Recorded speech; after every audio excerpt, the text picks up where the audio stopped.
read this under a section called Obedience to Whom. Alright. Slightly out of context, don't know where this is coming from, but we'll take it. As sisters in Relief Society, we are to assist one another preparing for the day the bridegroom returns. By actively taking part in the Relief Society organization, our lamps will be full. By providing relief. Our faith will remain strong. Many times we think just being a member of the church will entitle us to all the Lord has promised, but each blessing requires obedience. So I think the point she's trying to make here is just being a member is not enough. You have to pay your tithing. Well, we know you have to pay your tithe. Well, I mean, these women, in 98, maybe they worked. Their husbands have to pay their tithing because, good women don't work. Oh, well. And then I think she's just basically trying to shame people into participating in Relief Society and taking casseroles to the sick and going above and beyond to ensure that you make it to the celestial kingdom. Because if you don't take people casseroles, you won't. I mean, I feel like that's what she's implying. Smoot. Mary Ellen Smoot. Come, let us walk in the light of the Lord. That was in the Ensign in November of 1998. Read me a story, Diana. So how we got the Book of Mormon. When Joseph Smith was 14 years old, many churches were claiming to be true, and he did not know which one to join. Okay, so pause. So there was a lot of religious fervor in the area, apparently. There were lots of tent revivals and traveling ministers.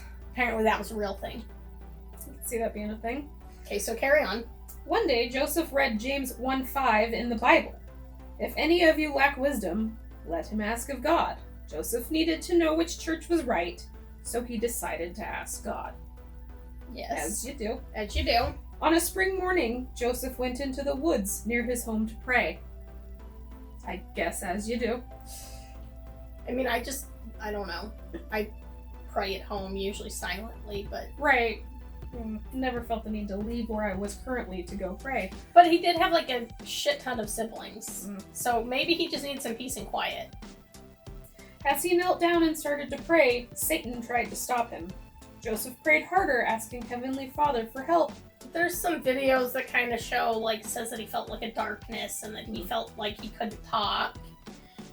I mean, his story changed 4 times. Which, in all fairness, when we tell a story over time, I feel like we do, Yeah. I don't want to say embellish because that doesn't seem fair, but you do, things change slightly. I like to hope that no one was expecting him to have the same word-for-word story every time he told the story, because we're human, we don't do that. Right, because if it was the same word-for-word story every time, that would be a little memorized and... Yeah. There were some fairly crucial things that changed. I think the first time it was written down, he saw God. And then he saw God and Jesus Christ. That's the version that's in here. Okay, keep going. Heavenly Father and Jesus Christ... This is the condensed official version. Heavenly Father and Jesus Christ came to Joseph in a pillar of light. Heavenly Father pointed to Jesus and said, "This is my beloved Son. Hear him." Joseph asked which church he should join. Jesus told him not to join any of them because they were all wrong. I just hate that. Yep. Because it gives Mormons such a superiority complex. So much. They're right. Everyone else is wrong. It's literally shitting on every other form of Christianity. Right. And then they wonder why the Christians just say they're not Christian. Who knows? When Joseph told some people what he had seen and heard, they laughed at him. The leaders of many local churches persecuted him. 3 years went by. Okay, so 17 now? I think this was the peak of his treasure digging days. Oh god. Yeah, well, there was a shovel in a couple pictures. One night, Joseph was praying to be forgiven of his sins. I'm sure these pictures are drawn at the time. Definitely. To know what he should do. Oh, my favorite character comes into the story now. An angel named Macaroni appeared and told Joseph about a book that was written on gold plates. Joseph was to translate these plates into English. I don't think they keep using that word. I do not think it means what they think it means. I don't think it does either. After Macaroni left, Joseph thought about what Macaroni had told him. Macaroni came back 2 more times that night. Macaroni had nothing else to do. The next day, Joseph went Priorities, man. It was important. The next day, Joseph went to the top of the hill Camorra. Ooh, good job. Good Okay. pronunciation. Thank you. Which he had seen in a vision. As you do. I mean, it might have just been around the corner from his house, but... There he found a big rock. He pried the rock up with a stick. Yeah. Beneath the rock was a stone box. As Joseph looked into the box, he saw the gold plates. Macaroni appeared and told Joseph not to take the plates, but to come back on the same day each year for 4 years. Oh, and he had to bring the right... Apparently, he was told that he had to bring the right person with him before he could take them out of their box. Each time Joseph went, Macaroni taught him. After 4 years, Joseph was finally allowed to take the gold plates. He used the Urim and Thummim Bullshit. To translate some of them. Urim and Thummim. Okay, those aren't words. Yeah, but Thummim sounds dirty. It does. Scribes helped Joseph by writing the words as he translated them from the gold plates. And in this book, he is reading the plates, not staring in a hat, and I am sad. Right? So, what... Is there a copyright on this book? When was this copyrighted? Did we ever figure that out? Originally in 78, and then another version in 85, and then again in 97. Okay, so when I was a child, this was the story they were telling us. And there are multiple accounts of Joseph translating the plates when the plates either weren't in the room or were in the room, But like covered and over in the corner. I need the top hat. With his trusty seer stone, who we shall call Gary. Meow.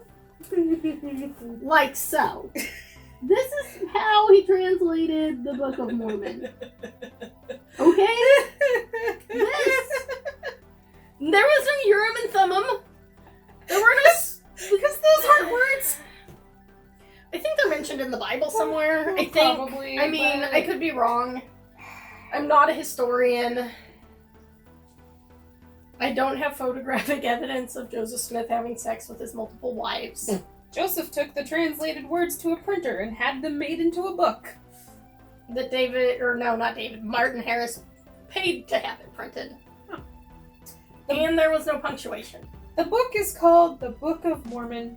It tells about the people who lived in America many years ago. It also tells Allegedly. about Jesus Christ. Allegedly. The Son of God. Allegedly. Is that the end of chapter 1? That is. That is the end of chapter 1. That is like... Yep. Whatever Joseph Smith history 1:5 through 171 is in... Oh, that's in that big book I had too. Wherever in the book that is.